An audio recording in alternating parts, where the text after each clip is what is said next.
Yep, you guessed right. We are expecting baby number 2 and we are so excited. It is a dream come true. We always wanted to have our babies close together.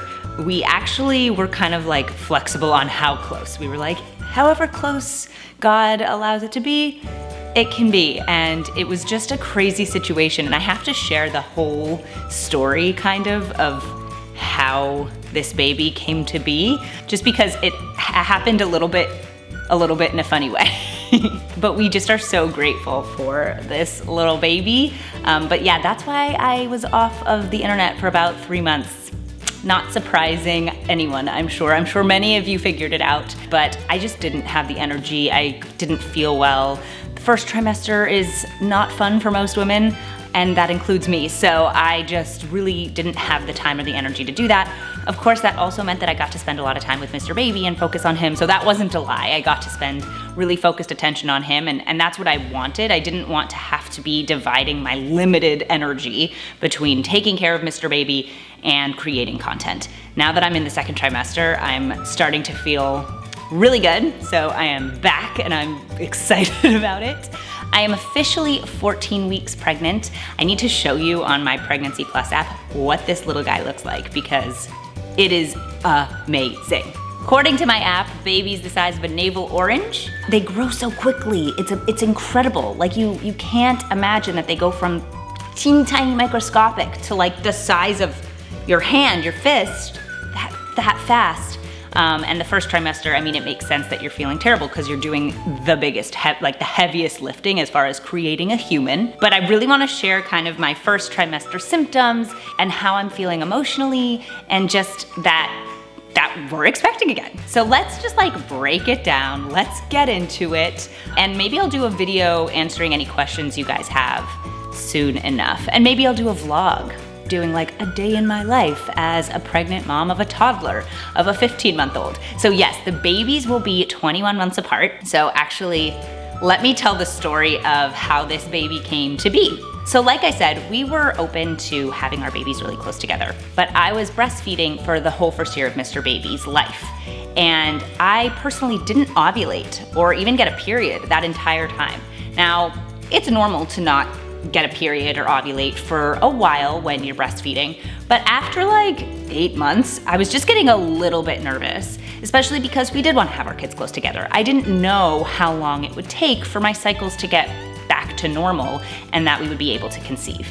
Thank God with Mr. Baby, we conceived really easily, but I didn't know if that would be the case with number 2. So I made the decision that we were going to nurse him for the full year because it's good for babies to nurse for a full year if you can. And then I weaned him really slowly over the course of a month. So we were down to 4 nursing sessions a day anyway. And then I just literally every week, I was like, okay, we'll cut out one feeding, we'll cut out another feeding, we'll cut out another feeding. And on his birthday, on the very last day that I was nursing him, because we did exactly a year, I ovulated. And I have to say, looking back, I'm actually really grateful that I didn't get pregnant until then because it meant that I could just take in and enjoy that whole first year of Mr. Baby's life, of motherhood. And then when I started feeling sick, it wasn't taking away from that. And I started feeling sick around 5 weeks of pregnancy. So I really did get like a full year of just adjusting to motherhood, being Mr. Baby's mom, enjoying Mr. Baby, and that was perfect. And I was mentioning to a few of my friends, sorry, I'm out of breath, that doctors cannot handle when you don't have a last date of your period for them to date your pregnancy off of. They just can't handle it. I remember this with a different doctor. They do not trust you when you say, I ovulated this day, so I know the day that I conceived. They just don't believe you, and it is so frustrating. Literally every time I go into the doctor, they're like, so when was the date of your last period? And I'm like, do we really have to go over this again? I did not have a period. I never had a period before this baby. I know what day I conceived though, I know what day I ovulated. It all worked out, but it ended up meaning that we had to have an early ultrasound just to confirm how far along I was with the baby. So we had one at 6 weeks, the baby looked great. They also took a blood sample just to make sure all my levels were normal. It was very funny because my doctor actually said my progesterone was so high that he initially wasn't sure if I was having twins, but I'm not. I just had very high progesterone, which for me was really, really comforting. If you don't know, if you're new to my channel, my first pregnancy, I actually had a miscarriage. I have a video that I shared at the time. And one of the things that happened during that pregnancy was I had low progesterone. Not incredibly low, but very, like the lowest possible within the range of normal. So when the doctor told me that I had very good progesterone, I was like, that's incredible. That is really exciting. Then we had another ultrasound at 10 weeks, just to do like the standard ultrasound. Baby looked great. And then we did another ultrasound at 12 weeks to do the nuchal translucency test, which is a Down syndrome test. Baby looked great. So we have had a bunch of ultrasounds already. Everything looks fantastic. Baby is growing really, really well. And obviously ultrasounds are always really fun because you get to hear the baby's heartbeat and you get to see that little person wiggling around. And we actually already know the gender because we did a genetic test. We wanted to do a genetic test just so that we could be prepared if anything, God forbid, was wrong. And we also wanted to do it to find out the gender. So we actually know already. And at some point I'm going to share it. I haven't decided how yet.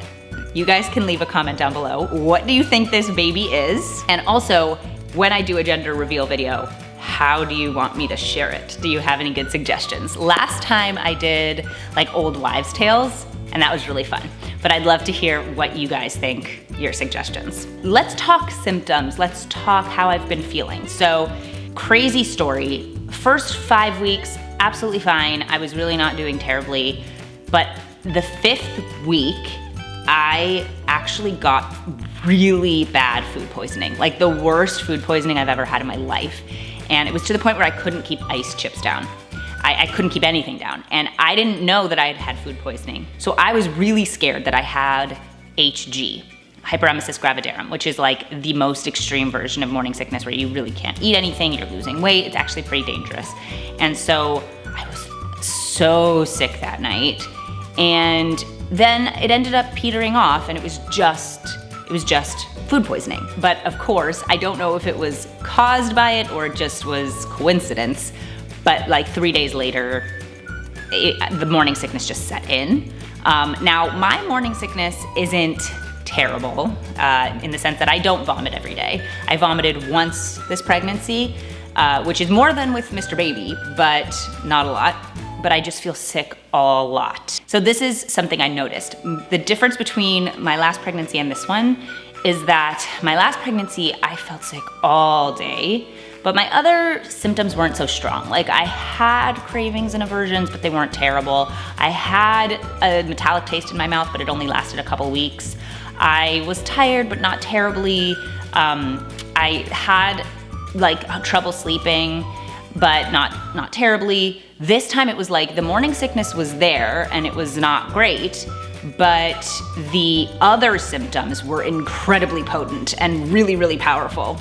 So I was sick, but not all day. It would come in waves and those waves were really not comfortable. Like I would be on the floor just sitting there while Mr. Baby played so that I could in some sense function, but I was really just sitting there kind of suffering. I didn't throw up and it was just, I mean, I don't like being nauseous. Nausea is my least favorite sickness symptom, so it's not good, it's not fun. And what's more interesting is actually my morning sickness, for the most part, happens at night. So I get really sick around 8:30, and so I just go to sleep. I'm like, I'm not doing this, I don't have to live through this, I'm going to bed right now.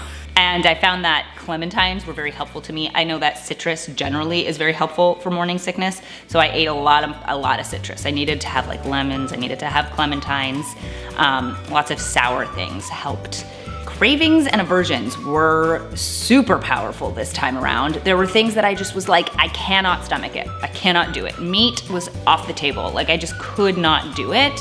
And then there were things that I really wanted. Like I would have pickles and ice cream back to back. I actually did that. That, you know, old joke about pregnant women, I was living it. Pretzels were a big one. I really loved pretzels. That helped, just for some reason, that really helped me at night. I would have pretzels next to the bed and it was something that I could stomach. Like saltines didn't work for me, but Pretzels were good. I'm looking at my notes here because I have some notes. Cheddar cheese was a really good one. I ate a lot of cheddar cheese, and that at least made me feel better because at least I was getting some level of protein. Fresh fruits and vegetables. I had apples and clementines like I mentioned. Cereal, like I really wanted cereal. That was a big one for me. So it was just interesting. Like I really wanted some things and I really didn't want others. And I didn't have that so much the first time. I had it a little bit, but not that intense of like, this is what I must have today. I also had dysgeusia this pregnancy. Now, dysgeusia is a sour, bad taste in your mouth. Guys, it's really gross. I don't love it. I still have it sometimes. It's not something that lasts all day, although earlier in the pregnancy it did. Now it's like if I eat certain things, that flavor is stuck in my mouth for an hour or two. So coffee with creamer, cannot do it. Something about that stays in my mouth and creates this sour taste that is unpalatable. I've noticed more lately like cream cheese and yogurt does that, which kind of makes sense because those have sour tastes to them. Maybe those just stick in my mouth more. It's not fun. And then the biggest thing that I noticed this pregnancy is fatigue. Oh my gosh, the fatigue this time around is crazy, like crazy. Now I'm starting to feel better. But there were days, there were weeks that Mr. Baby would take a 2-hour nap, I would take a 2-hour nap, and then I would go to sleep at 8:30. Like I was exhausted and functioning. You can't function. You think that being tired is just something a normal level of tired is something you just push through. Pregnancy fatigue is like, I do not know how I am going to stay awake. Like I just don't know. So those were like the biggest symptoms I had during the first trimester, I would say. And if I remember anything else, weird dreams. I definitely had weird dreams. Restless legs when I was sleeping, that's not fun. But it's like at the same time, all of those symptoms were really comforting to me because I knew that the baby was growing healthy. And it's this weird catch-22 where it's like, oh God, I wanna feel better. I hate feeling sick, I wanna feel better. And the day that I felt better, like there were 2 or 3 days in week 10 that I felt better, I was so worried, I was so anxious. I was like, something is wrong, something is wrong. It's this crazy thing because you wanna feel better, but you also know that feeling sick is a good sign. So at least for me, I was afraid to ever feel completely better too early. It's an interesting thing. When you've had a miscarriage, I think that runs through your head more. If you haven't had a miscarriage, maybe you don't think that way. The morning sickness lasted about 8 weeks. So it started at week 5 and it ended at around week 13. So that's something I need to remember for the future because this pregnancy, I couldn't remember how long it had lasted last pregnancy. And I was like, what is the end goal here? How long is this gonna last? So what have been my emotions during this pregnancy? It's a very different thing going through pregnancy once you've already had a child. Number one is that you are not as in it every single day, like I am 5 weeks and 3 days along because you have another person to take care of. So I was like, oh, okay, I'm week 13 or I'm week 14. I couldn't tell you what day and week I was, but I could tell you what week I was. A lot more focus is being expended on another human and less is on, okay, I'm literally doing a countdown. And so that's a nice thing in a sense. Chasing around a toddler when you're not feeling great and you can't just like relax all day, that's not as easy, but it can be done and I did it. But there was, and this is something, vulnerable that I'm sharing with you. Initially, when I was feeling sick, I remember feeling guilty that I was taking away something from Mr. Baby. I was not being able to give him my full attention, just the full mom experience because I felt bad. And I kind of felt upset about that. Like I had done something that was harming him. And then a few weeks ago, we had friends over and they have a baby that's exactly the same age as Mr. Baby. And he is so extroverted. Mr. Baby just loves other people. And it reminded me, like, you know what? We're doing something. He has 8 weeks where I'm not gonna be able to give him my full attention. And after that, he's gonna have a sibling for life, a friend to play with all the time, and someone to call as he gets older. And that is so much more important than an 8-week period where I don't feel good. And something he's literally never gonna remember because he's 15 months. That made me feel better when I was feeling kind of bad about not being able to be the best mom I could be in those moments. Giving your child a sibling was the thing that got me through. But I mean, I wasn't as positive this pregnancy as I was the first time around because I wanted to be more present and I wanted to be the best mom I could be. So I wasn't like, oh, like this is all great, even though I feel sick, I know it's for a good reason. Obviously that's like the underlying thing, but there's still this feeling of like, I want to be able to function, I want to be able to do things, and I couldn't stay as positive. Now that I'm through it, I can look back and be like, yeah, that was all worth it. That was not that bad in the scheme of things. I'm also somebody who's very bad about that. Once I'm out of the woods with something, my husband always says, it's like wherever I am, I think I'm gonna be there forever. If I'm feeling bad, I think I'm gonna be feeling bad forever. If I'm feeling good, I don't even remember that I felt bad. It's good during the good times, not so good during the bad times. But when I came through the other side of the morning sickness, I was like, oh, like that wasn't so hard. I can handle it. When I was in it, I was like, I'm never doing this again. As far as just having another baby, it's a little overwhelming. Definitely initially I was scared. It was like, I wanted the baby and I was excited to be pregnant, but I was also like, how am I gonna do this? How do people do the transition from 1 to 2? And I've heard from many of my friends that doesn't change with the number of children you have. It's like, you always feel like that. How is it gonna change? How am I gonna do this? How is it gonna look?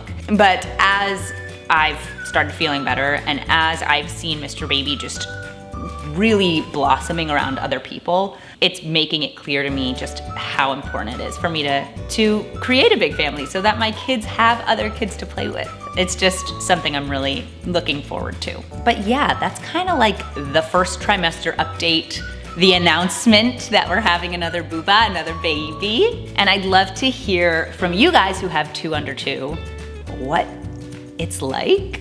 Do you love it? Tell me everything down below. All your tips, all your tricks, drop them down below. I don't really know how to convey to Mr. Baby that there's going to be another baby. I don't know how to explain that to him because I keep trying to be like, I bought him a baby doll. He's like, I don't care about this. I'm like, there's a baby in there. And he's just like, I see a belly button. I don't know what else you're talking about.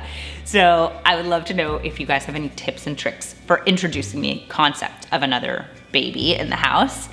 And yeah, I think that's where I'm gonna stop for today. I'm looking forward to sharing this journey with you guys. Please let me know what you'd like to hear more of.